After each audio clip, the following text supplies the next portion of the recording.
So, what's your personality like? Some people really get into this stuff. I don't so much, but from time to time, I think it might be interesting, and that's what we're going to do today. What will this test demonstrate about me? Well, I don't have a clue yet, but I guess we can all find out together, right? Let's take a personality test. Why? I don't know. I've been making some videos on random stuff lately, mostly because there have been some really challenging, really stupid theist videos of late, and I just had to get away. Therefore, I'll tell you a real quick story behind this in a second, and then we'll just get into the test. I can't guarantee it's going to be exciting, but it might be revealing. I don't know. So let's get to it. So, the pathway to this one is interesting, at least I think so. A while back, Rationality Rules did a video where he looked at a paid quiz on Jordan Peterson's site and compared it to other personality tests elsewhere. And that was interesting enough. I'll link to it in the description. But I decided I wanted to go ahead and just take one, maybe make a video on it because that's kind of what I do. This was one of the tests that was used in comparison, since there is no way in hell that I'm going to put any money in Jordan Peterson's pocket. This is the one that I'm going to take because it was the one that seemed the most interesting and similar to me. Why? Why not? It might be educational, and I invite you to take it too and share your results in the comments. Therefore, without further ado, let's get to it. First, it asks for some information, and I did provide that, but that, of course, isn't really relevant to the question, so we're not going to explore that part. The first question is as follows. Rarely feels blue. Well, I really don't. I mean, sure, I might look at the world and wonder what the hell's going on, but that doesn't really make me blue. It might make me sad that there are so many people who are so messed up out there, but I'm actually very happy and very satisfied with my life. So, strongly disagree. That's one down. What's next? Am not interested in other people's problems. Well, it depends. Am I interested in listening to people whine, as is so prevalent today? Not remotely. Grow up and learn to deal with it. Your first world problems are completely irrelevant to everybody, not just me. Now, for legitimate problems, sure, of course, I'd love to help. If you've got no food to eat, no place to stay, and those things aren't of your own doing, then absolutely, I take an interest and I will work to help you figure out how to get around it. That's not all problems, though. A lifelong smoker who is now whining that they have lung cancer, yeah, too damn bad. You fucked up. That's your problem. It's not like you didn't know better. So I'm going to vote neither, since this is all entirely context driven and we can just move on. Always carry out my plans. Well, obviously. How many years have I been putting out videos on YouTube exactly on time? Make plans, stick to them, modify to improve if necessary. If you don't know where you're going, how the hell do you think you're ever going to get there? That's basic success 101. So, strongly agree. Next. Make friends easily. Well, I guess that depends on what you mean. Close friends? Probably not. And if you talk to anybody old like me, you'll find out that they have very few really close friends. But the ones that they do have are really good friends, and that's me. Young people, at least in my experience, they tend to have lots and lots of people that they call friends, but they're often little more than just vague acquaintances. I've got tons of those too, I just call them what they are. Therefore, I'm going to agree with this, at least in theory, while recognizing the differences that they don't go into. Am quick to understand things. Well, generally, yes, or at least the things that I have any interest in pursuing. I mean, if you come up to me and try to explain the inner workings of a nuclear reactor, my eyes are probably going to glass over. I know the basics, but I have no interest in the actual details. It's not that I can't understand it, it's that I just don't care. Generally, I can figure out just about anything that I need to, so let's just go with strongly agree. Get angry easily. Nope, not really. Of course, there is a difference between being angry and being annoyed. I get annoyed easily. When you're surrounded by loads and loads of stupid people, it's pretty hard not to. I am not a fan of dumb people, and I never have been, but I'm not really mad at them, generally speaking. I just get annoyed by their stupidity. All I do is tell them that they're stupid, which of course they are, and then I will try to tell them how to get better, which unfortunately most of them ignore. So I'm going to disagree here, but it's really a matter of degrees. Respect authority. Well, that depends. Does it deserve my respect? Then, of course, I respect it. Otherwise, I don't.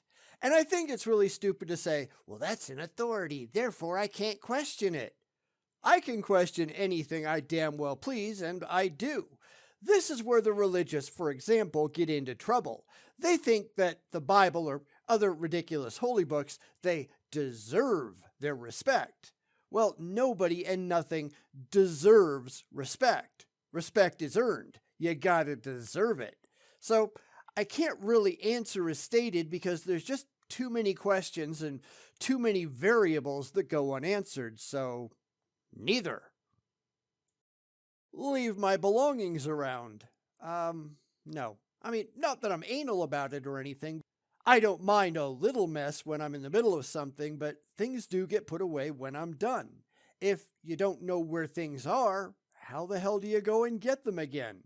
My desk is always clean and moderately organized. Everything gets put away. So, strongly disagree. Take charge. Well, that's kind of what I do for a living, so yes, I do. I'm the one that people tend to turn to when things get bad. I might not say that I'm a natural born leader, it's something that I've had to learn over the years, but I do take charge in most situations. Strongly agree. Enjoy the beauty of nature. Well, yeah, I guess. I mean, I'm not one of those people who just want to wander around in a forest all the time or who fixate on a flower or anything like that. I enjoy it, but I don't get fanatical about it. In fact, I don't really get fanatical about anything.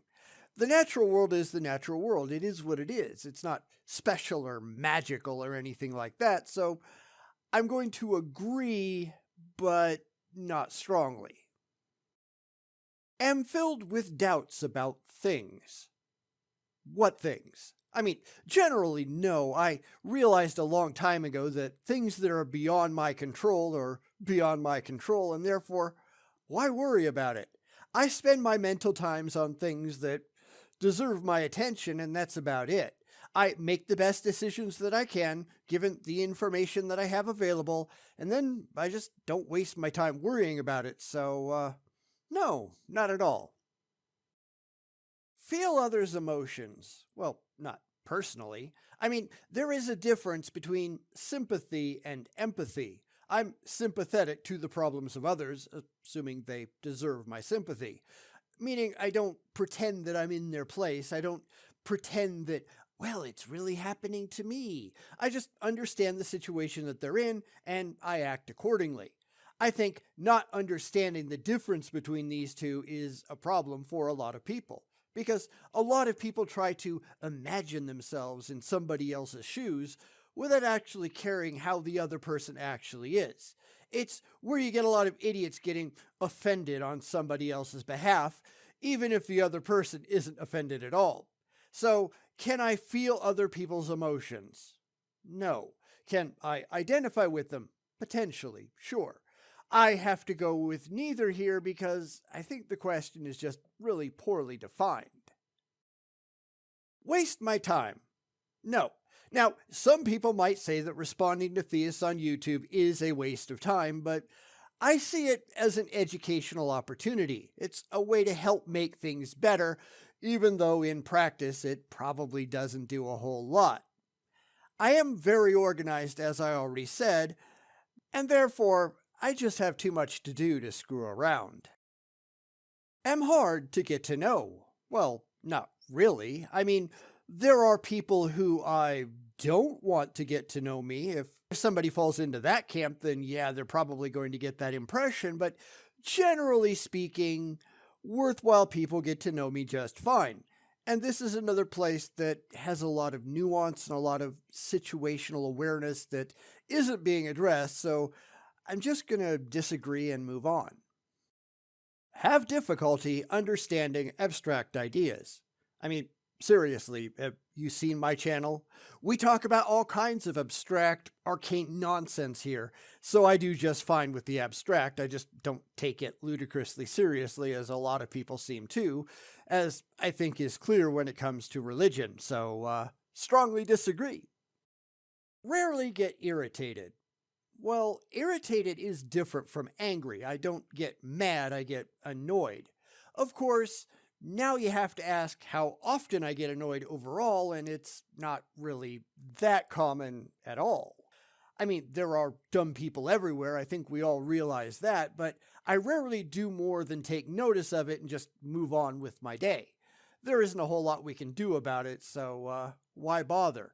It tends to take a really special breed of idiot to make me really say anything that sticks or that I even care about for more than a few seconds.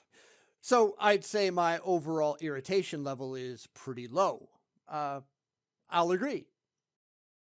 Believe that I am better than others. See, here's another question that I really can't answer. Do I believe I am inherently better than everyone else? Well, no, of course not. That's stupid. Am I better than some people? Sure, just like some people are better than me. When you look at somebody like Ray Comfort, it's hard not to recognize that I am superior to him, at least intellectually. It's pretty hard to compete with that level of stupidity, and I don't want to try to do that anyway. So this isn't one that I can even try to answer because they just don't have any specifics. I'm going with neither. Like order. Didn't we already do this? See, that's one of the things I hate about tests like this. There are a lot of questions that are just repetitious. Therefore, from here on out, if there is a question that I've already answered, I'm just going to skip over it. I mean, I'm going to answer it, but I'm not going to put it on screen because I don't want to waste my time here or yours or whatever. So, whatever. Have a strong personality. I don't even know what that means. I'm going to treat this similarly to the leadership question before and just answer the same way. Stop asking the same things over and over and over. I get it that for some of these, they're trying to see if you word it different, they're going to give a different answer, but I'm not going to, so let's move on. Believe in the importance of art. Sure. Of course, this is all completely subjective. There are a lot of things that people call art that I think are complete crap, and probably vice versa. It's one of those, I don't know what art is, but I'll know it when I see it kind of things. I don't respect art for the sake of art, but I know what I like, so agree, kinda? Feel comfortable with myself. Yeah, actually, completely. I'm just too old not to. Now, that might have been different at different stages in my life, but today, nope, I'm happy. I've got a good life, surrounded by good people. I'm as healthy as I can be and expected to be at this stage, and I'm happy in general, so yeah, I strongly agree. I just realized that we're only at 20% though, so we gotta keep chugging on. Find it difficult to get down to work. Not remotely. I have a work ethic. And this is something I've talked to people a lot who don't seem to understand what a work ethic is, but you know, you don't have to be motivated to get shit done. You just have to do it. And I don't get people who can't just sit down and do it. You know what you got to do? Get to work. And that seems to be something that a lot of people these days seem to have problems with. It's how I get so many things done. I just do it. I know what I need to accomplish. I know what I'm capable of. I manage my time and I don't allow myself to fail. And that might be easier said than done for some people, but there you go. Strongly disagree. Fair warning, I am skipping over a question here and there in the interest of time and not repeating myself. Can handle a lot of information. Yes, again, that's part of my job. I have to juggle a lot of balls all at the same time and know what's going on in a lot of different places and with a lot of different people. It also helps me doing these videos because I can maintain a lot of information in my head. Now, granted, I am not as good at it today as I once was because, getting old sucks, but I still do okay, I think. So, strongly agree. And there went a bunch more questions, just in case anybody notices the status bar jump. Love to reflect on things. Absolutely. Now, I'm taking this as reevaluating your positions and thinking about new data as it comes in, and that happens all the time. Absolutely no position that I hold is ever set in stone. In fact, I think that's how people ought to be, which is why the religious often annoy me as much as they do, because they get stuck in one particular mode of thinking and they can't properly evaluate new information as it comes in, and they tend to end up looking like idiots. Flexibility is important, so yeah, strongly agree. Feel threatened easily. Yeah, not remotely. Now, in the distant past, when I was, I guess, a new atheist, or probably even when I was still a Christian, there would be cases where Christians online and offline, to be honest, would threaten to come over and beat me up, and hell, I just give them my address. Come on over. Of course, they never did, but that's the one thing that you realize about me is that I don't really care about your empty threats. I don't discount the credible ones, certainly, but mindless threats get absolutely nowhere. They get thrown around a lot these days, and I just laugh at them. Seriously, every time a theist threatens me with hell, I'm laughing and rolling on the floor. And there went a couple more skipped. Whoosh. Reveal little about myself. Not really. I mean, online, that's just common sense. I had a good friend many, many years ago, decades ago actually, who was very, very enthusiastic about keeping your personal data safe. And besides, online, it's really none of anybody's business. Personally, though, if anybody wants to know anything, basically, they just have to ask. So I'm going to disagree, but not strongly, because I guess it depends on the context in which the question is being asked. Now, I had to stop for this one. Keep my emotions under control. Hell yes, absolutely. And I think more people should. Now, that doesn't mean being an emotionless blob, but if you're going to live with your emotions on your sleeve, you're probably going to be a complete mess. There's a time and a place for everything, and running around crying about your fifis all the time is just stupid. That's why we have a lot of the problems that we have today, because people don't know how to keep themselves under control and recognize the situation that they're in. Lots of people are just dumb. Pausing at getting strongly immersed in music. No, I really don't anymore. I mean, I used to, but today it's a really, really rare thing. Some of that comes from listening to talk radio in the car for years on end. I even had a Christian talk channel that I used to tune into just for the laughs. Music just doesn't do a lot for me anymore, especially modern music. I mean, I still have a ton of CDs, but I can't remember the last time I pulled any of them out to listen to them. I don't even turn on the radio in the car much these days. I just rather be able to sit and think. Avoid philosophical discussions. Yeah. What do you think? I don't avoid anything except where the topic of a discussion just bores the hell out of me. I've got no time for that kind of stuff, but for the rest, yeah, you know me, I'm completely on board. Now, you ought to know by now that I am often disappointed by how a lot of philosophical discussions go, but that's just because philosophy is so simple to misuse and so many people are out there clearly misusing it. But give me a decent conversation on an interesting subject and you've automatically got my attention. Therefore, strongly disagree. Here we've been getting a lot of repetition that I'm just saving you from, but I wanted to stop here. I really have no interest in poetry, and I never really have. I'm a rational person, and that's probably why things like music and nature and all that aren't overly interesting to me. I'm not as concerned about the human condition as I am about the rational state of reality and how people think. And that's largely what most poetry is concerned with, so no, I'm not really a big fan. Some of it I think is very well done from a technical standpoint, but give me a good book over a poem any day. And there went more skipping over stuff, which brings us to avoid difficult reading material. No, I read a lot of really dense, very technical, very complicated material, often just for fun. Now, there are times that I will go down a rabbit hole of research and find I've spent many, many hours studying stuff that isn't really that relevant.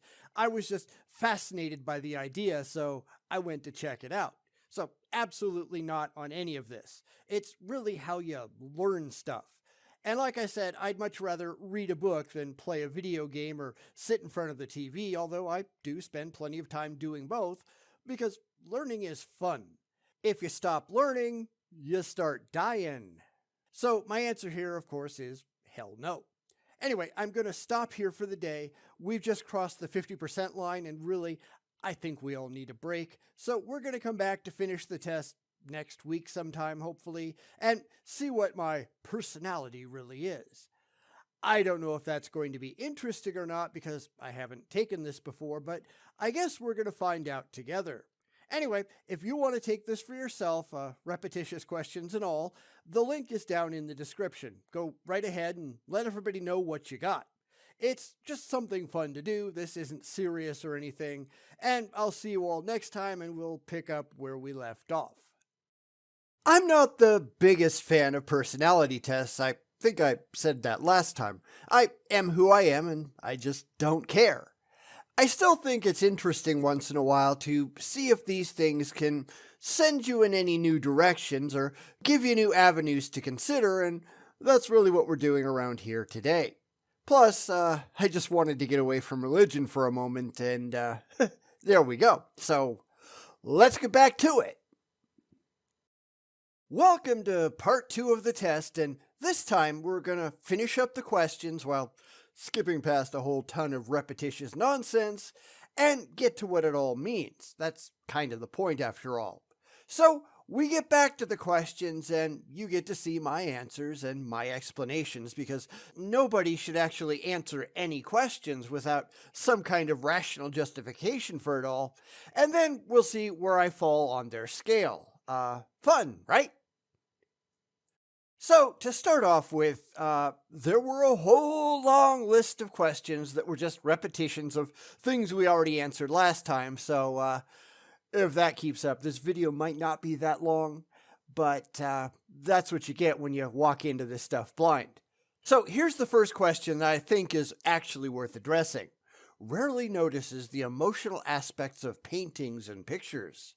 Well, as I already said in the last video, I'm not really a huge fan of art for the sake of art. This one asks if I notice the emotional aspects, and yes, I do notice them. I just don't really care that much. I mean, it's largely the point of art, after all, to appeal to the emotions, and most of the time I don't really care about that. There's a time and a place, and it's not all the time in every place, so yes, I notice. I just often don't give a crap. So, moving on. Am easily discouraged? Nope, not at all. It really takes a lot to get me down, and I usually bounce back pretty quickly if something does. Sometimes it's hard not to get discouraged. I mean, look around you. But generally speaking, I'm more apt to get a chuckle out of it than I am to get upset, because I've already come to grips with the fact that in many cases, I can't directly do anything about it anyhow, so why worry about it? So, in this particular case, strongly disagree. Am not a very enthusiastic person. Well, that depends. There are plenty of things that I get very, very enthusiastic about and plenty that I don't. And I think that's pretty normal. I'm just not like some people that you see that get an overwhelming desire to do any one thing in particular because I'm not at all fanatical. I have what I've heard described as a non addictive personality, and that means that there's nothing that I fixate on to the exclusion of all else. There's a lot of things that I like, but I'm not a fanatic about any of them. I don't constantly think about anything or focus exclusively on any particular interest to the exclusion of all others. But when I'm doing anything, I am enjoying it and I am enthusiastic about it. So there's your answer. Have a rich vocabulary. Well, yes, I do. I try to keep it toned down for the channel, but yesterday I was talking to somebody online and they asked if I was a professional writer, and if not, I ought to be. Well, yeah, kinda, but that's not really relevant at this point. I grew up reading at a very, very advanced level. I was reading at a college level when I was in like fourth or fifth grade, which is really neither here nor there, but it puts this into some kind of context.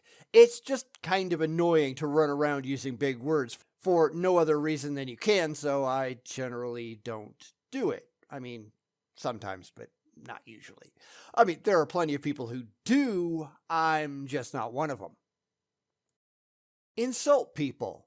I just had to put this one in here. Yes, I do sometimes, but for a reason. It isn't to build myself up or tear anybody else down. It's to point out the stupidity that a lot of people seem to revel in.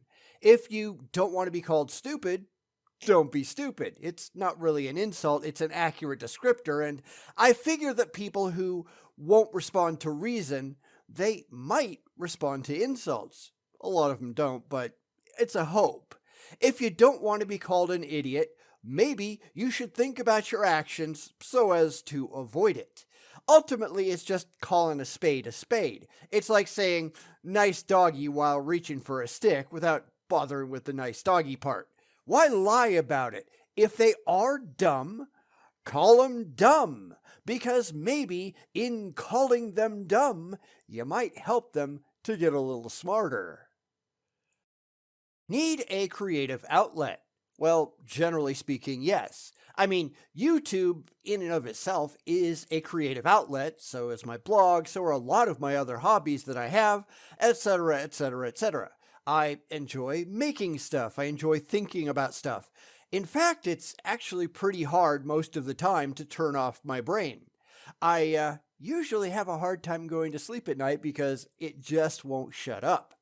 Therefore, I'm always doing stuff, and even if I'm just sitting there watching TV or playing a video game, I'm still constantly getting up and getting stuff done as I think about things that I ought to be doing. So, yes, creative stuff, absolutely. Moving on. Always know what I'm doing. Yeah, generally speaking, I do. Now, some people might disagree on some things, but no, I'm pretty sure I do. People ask how I know how to do so many things. Well, I just try things. If I want to get something done, I will just give it a shot. I learn on my own. Sometimes I'll ask an expert or watch a YouTube video, but mostly I just look at things and figure it out. I'm very good at taking stuff apart and figuring out how to put it back together. This was a long time ago, at least like 35 years ago, when I took my car into the shop to have the brakes done. And the tech had no clue at all how to take apart drum brakes. And I'll be honest, drum brakes suck. But I went in and I showed him how to do it. And the only reason I actually took it in at all was because I was having other stuff done. And honestly, as I said, I hate doing drum brakes because they're really fiddly and obnoxious, but I can do disc brakes all day long. In fact, I just replaced them on my wife's car last week, but drum brakes, I hate them. I hate them. You got to make a lot of adjustments. It's a pain in the ass. Anyway, it's worth it for me sometimes to let other people deal with the hassle, and that's kind of the point of that story. So, yeah, I usually have a clue. Thanks. Hold back my opinions. Yeah, Never. Now, that doesn't mean that I throw down on anybody that I come across that I disagree with. That's kind of a waste of time.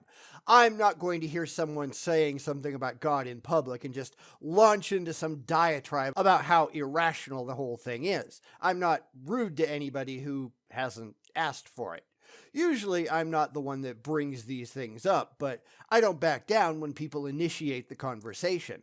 If you don't want to hear what I have to say, don't ask. And that goes for absolutely everything, not just religion.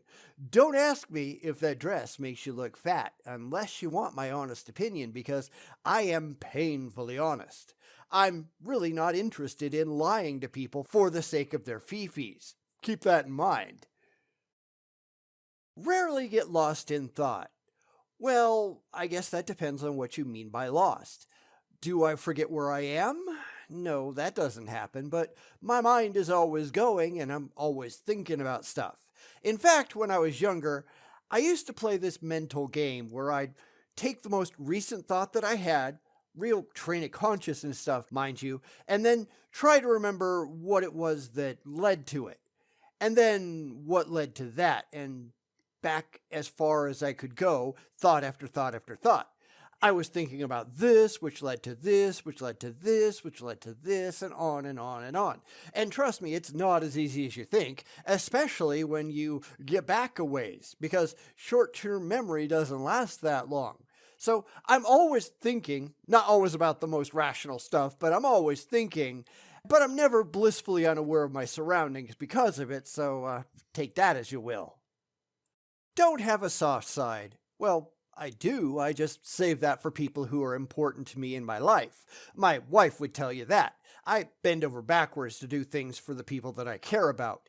That probably doesn't come out online very much, but if you knew me in the real world, you'd know that I'm always there for everybody that I know, so I guess I strongly agree. Have a lot of fun. Well, I do. I mean, I'm generally positive offline, maybe not so much online, but really offline, I'm a ball of fun. I enjoy what I do, and I try to do my best to make sure that the people that I'm with enjoy their time as well. That's the thing. It's not really any fun being around people who are miserable, so I try not to be miserable myself, and I try to make sure other people aren't either. I have a good time doing for others because I enjoy making other people happy, at least the people who deserve it. And when it comes to the religious, I'd love for them to be rational. I really would. They're not, and I understand why they're not, but I'm not here just trying to blow smoke up their skirt because I want them to be happy, because that's stupid. You gotta earn happiness, and maybe they ought to give that one a shot. See that rules are observed. Well, mostly, yes, at least the rules that I think warrant it. I mean, there's a lot of really stupid laws out there that I think need to be changed and need to be challenged. But depending on the specific instances, I may not advocate for them and I may not personally follow them, but I know full well that there are going to be consequences for doing that, and I accept that. I mean, here's an example. Ferrets are illegal in California where I live. It's stupid because there are more pet ferrets in California than anywhere else in the country. And last I looked, I think that was combined. I've had ferrets over the years. I just drive out to Nevada, pick one up in any pet store and just come back with it. Hell, every single pet store in the state carries ferret food and every exotic vet sees ferrets. It's a completely nonsensical law. Way back in the day, the biggest ferret advocacy group in the world was based in California. I don't know if that's still true, but, screw that law. In fact, screw California. Fuck Sacramento. Let's go that far. Fuck these people. Like to do things for others. Well, I've already addressed this. I love to do things for people. In fact, I've done some really crazy things for people. I had a friend, and this has been at least 20 years now, who her husband was abusing her, and she lived in Oregon.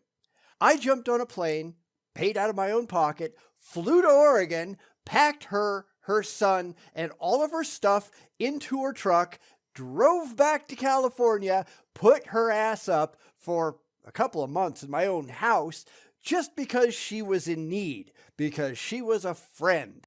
No compensation at all. It was just, she needed me. I was there. There you go. This kind of stuff happens. I love to help people who are in need and who deserve my help. If you don't get it. But if you do, hell yes you do. I am out for my own personal gain. Well, that's obviously not the case. If it was, I'd be pushing donations around here nonstop. Like in the last question, I'm trying hard to do things to earn your support, but I don't push it regardless. If you want to, fine, great, fantastic, I appreciate it. If not, that's fine too. Clearly, there are lots of people out there who are doing this for personal gain, namely the religious, but I'm not one of them. I view this as a public service. Watch it or don't. Donate or don't. I'm not going anywhere no matter what. So anyway, that was the last question of the quiz. So let's get on to the end, which is where we're going to spend most of our time in this video. Questions are great, but what does it all mean? Here's the first graph, and there are a lot of graphs that we're going to go through. Unfortunately, I couldn't get the top part of the screen, so, well, the important part is at the bottom anyway, so what difference does it make? So anyway, we've got openness to experience at 90, conscientiousness at 98, extroversion at 96, agreeableness at 32, and neuroticism at 3. So we're going to go over each of those in turn. Let's get to it. Trait breakdown. It explains that each individual trait can be further I think they mean broken down, into two major aspects. In the case of openness to experience, I get 97 in intellect and 54 in openness. Before we even get into the explanation on the next screen, though, I'd say that sounds pretty reasonable to me. I'm not open to stupid crap, so yeah, that wouldn't count. I have no idea what any of that means in terms of the test, but let's go take a look.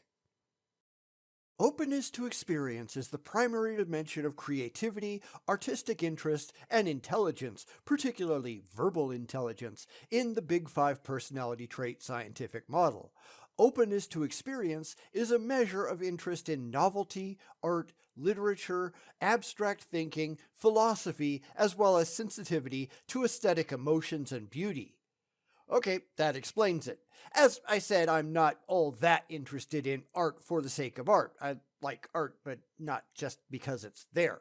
I also don't care that much about novelty just because it's novel, although I don't remember any questions on that specifically. So let's continue. People with moderately low levels of openness to experience tend to be more conventional, conservative people. Well, that doesn't work out because I'm a conservative and my score is 90. It says that conservatives are less known for their curiosity or interest in novelty or change. But that doesn't describe me at all, so this isn't working out that well. It goes on and says they don't engage in abstract questions or consider philosophical issues, which, again, that doesn't describe me at all. This is really starting to look like they got it all completely wrong, at least when it comes to me. I'm not going to go through all of this. You can pause the video if you really want to read it. And I know that's a lot of really tiny print, which might make it difficult, but that's what there is. Apparently, they don't care much about people with bad eyesight. It says that liberals politically have much higher openness to experience levels, which, knowing what we know, that seems pretty absurd. I mean, there's only 10 points above me, and I am not remotely liberal. So this doesn't look good, but let's move on anyhow. Conscientiousness. Both traits, industriousness and orderliness, are about the same, 96 and 94 respectively. Now, before we get to the explanation, I'm curious if I'm going to completely disagree with their take, like happened with the first part. I guess the only way to know for sure is to get on to the next screen, so away we go. Conscientiousness is the primary dimension of dutiful achievement in the Big Five personality trait scientific model. Conscientiousness is a measure of obligation, attention to detail, hard work, persistence, cleanliness, efficiency, and adherence to rules, standards, and processes. Conscientious people implement their plans and establish and maintain order. Yeah, okay, I can buy that. I have a solid work ethic and I get things done, which is why I've been as successful as I have. Individuals who are typically conscientious do not react too negatively to failure. They can let themselves off the hook and tend not to be too judgmental about their own faults or those of others. Well, that's actually not very accurate. I mean, I'm really negative to my own failure. If you don't recognize what you do wrong, how can you hope to do better in the future? I am very clearly critical of others' failures. I mean, I wouldn't be doing this channel if I wasn't, so pointing out dumb stuff is kind of what I do. Not really that accurate, at least not in the second part. Now let's get on to extroversion. The two traits are enthusiasm, where I got an 81, and assertiveness, where I got a 98. The problem here is that I'm not really naturally extroverted. I mean, I grew up being very, very introverted. I had to learn how to be outspoken. I wouldn't say I'm really comfortable with it. I do it because it needs to be done, but it's not something that's just there naturally. So I don't really know that I fit into the standard definition of introversion or extroversion. I'm neither emotionally weakened nor strengthened by having other people around. Having dumb people around, yeah, that sucks, but I'm just fine with having smart, rational, fun people and spending time with them. I don't really look forward to it or dread it. It just is what it is. So let's get on to the explanation. Extroversion is the primary dimension of positive emotion. Yeah, all right, we hear that a lot. I'm going to skip that part.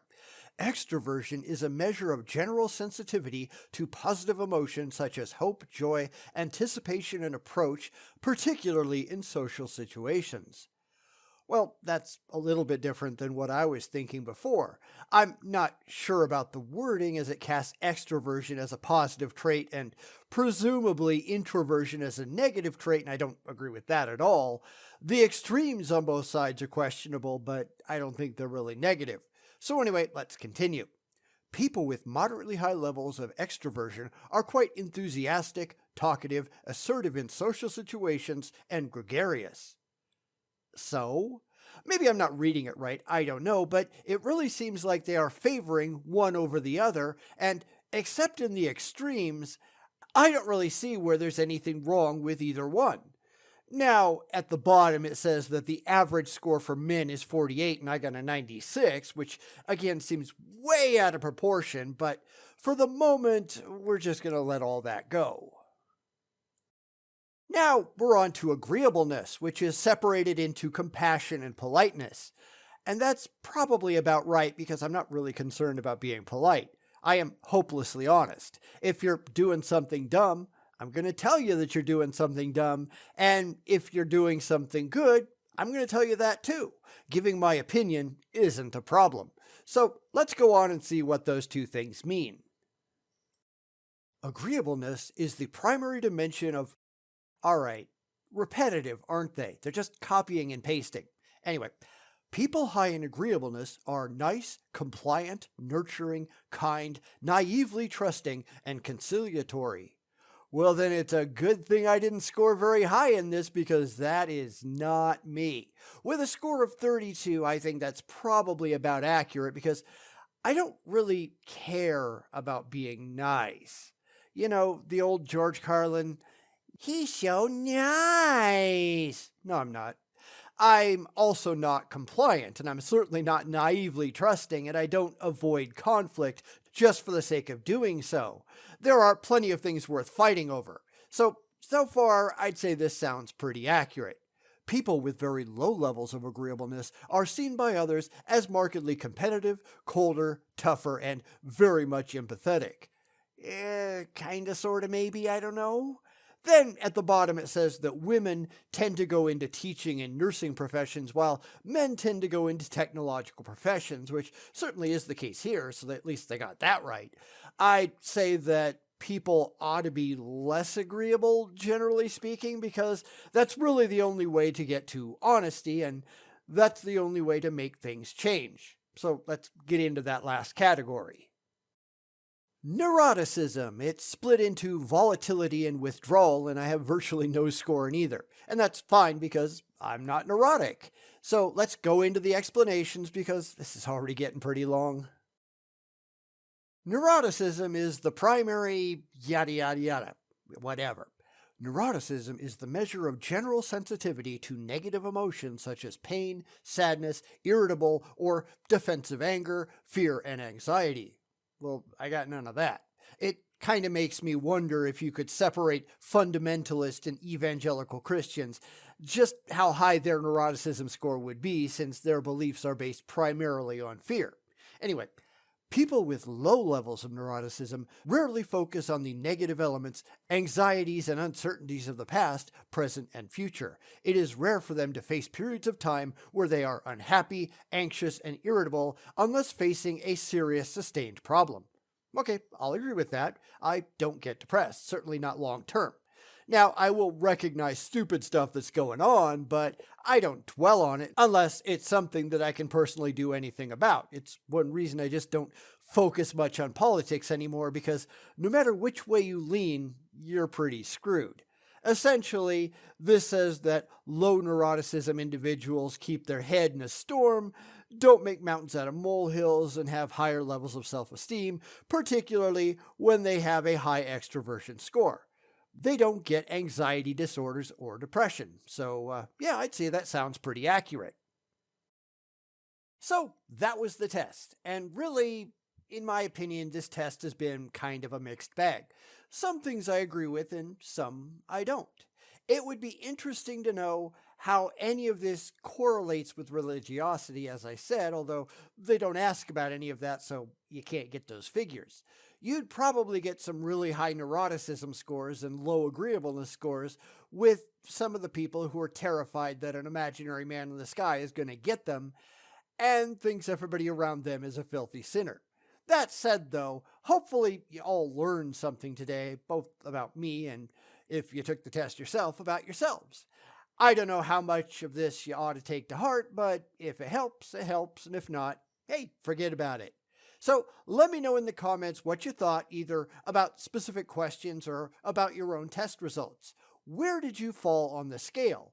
Post that below if you'd like, or don't. That's entirely up to you. Anyway, we're going to get back to laughing at the religious next time. I think I've taken enough time off, and I'm ready to face the irrational stupidity again. And that's really kind of a sad thought, isn't it? That you can actually look forward to that. Maybe I ought to just go lay down for a while because I think I might be getting a fever.